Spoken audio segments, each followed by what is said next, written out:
Sebuah mobil minibus bermuatan BBM terbakar di Polewali Mandar, Sulawesi Barat. Kebakaran ini diduga akibat korsleting listrik pada bagian mesin. Kebakaran mobil minibus terjadi di Jalan Kartini, Kelurahan Madate, Kecamatan Polewali, Kabupaten Polewali Mandar, 10 Maret 2025 kemarin. Api pertama kali muncul dari bagian belakang mobil yang tengah berjalan. Kobaran api baru bisa dipadamkan 20 menit kemudian setelah pemadam kebakaran dikerahkan ke lokasi.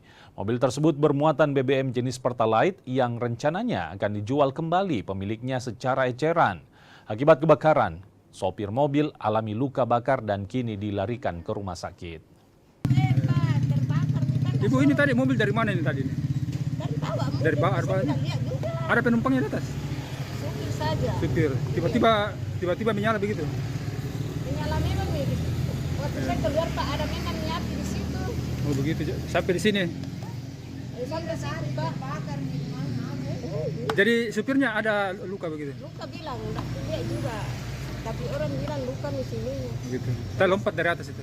Lompat mungkin dia sorong masuk situ Iya. Pak. Bagus juga kasihan karena sempat sorong ke pinggir. Dari tengah mobil menyatu dari depan? Dia menyatu? Keseluruhan Pak, baru Langsung? saya lihat. Oh.